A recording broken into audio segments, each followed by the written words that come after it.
Good day, I am Carlos, a trainer with SAS Australia. This is one of a series of videos from a webinar I delivered a while ago on how to take your visual analytics reports to the next level. I hope you enjoy them. Let's talk about the data. When talking about the data, it is important to have the right data in the report, but it is as important to have the right data filter out of the report. And then once you have the right data in and out of the report, depending on it, it is also critical to choose the right visual to present this data. Talking about filtering the data, different reasons why you might want to filter the data, to make information more focused, to enable the reports to load and respond more quickly. And then if you're filtering through interactive filters, this enables the user to explore data in a more interactive way. It's important to know, or at least to consider, whether you should disclose the data that you're filtering out or not, or how you want to disclose that. There are three types of filters that can be used in general. You have preset filters, and in visual analytics, these look like the data source filters, and then the filters and ranks from the filter and ranks pane. Then you have also prompt controls, which are interactive filters that affect the entire report or a single page. And it's important not to overload the prompt area with too many filters. And if you do need a lot of filters, it's important to use a container so it just doesn't look too crowded. And then object interactions are also a nice one, which let us click on an object and see the other object modified. Out of this, let me just talk a little bit deeper into prompt controls, because, well, there are different types of prompt controls. So to select the right one, you need to be aware of the type and cardinality of the data.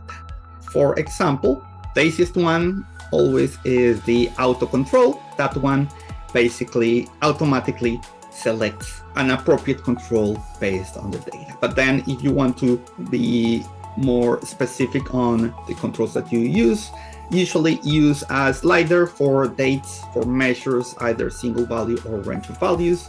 Use lists if you want to select multiple values.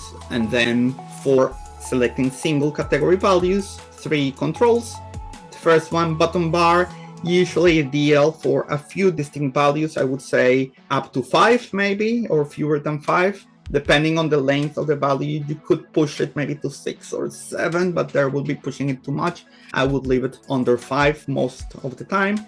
Then if you have a moderate number of values, I would say 5 to 40. And then with 40, I might be pushing it already. That will be the drop-down list. And then if the actual number of values is really large one, let's say over 40, then the control that you might be wanting to use is the text input. With the text input and the right way of configuring it, you can have the user start typing the value, and then the text input will show a list of available values.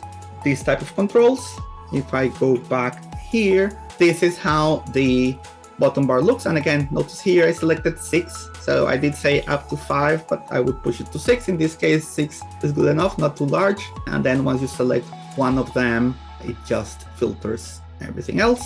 For country, we do have a few more countries, and let me unselect this one. So up to 40, we don't have that many in this data. But then if I wanted a city, I just need to start typing and it starts showing some of the options. So that's how the controls would look.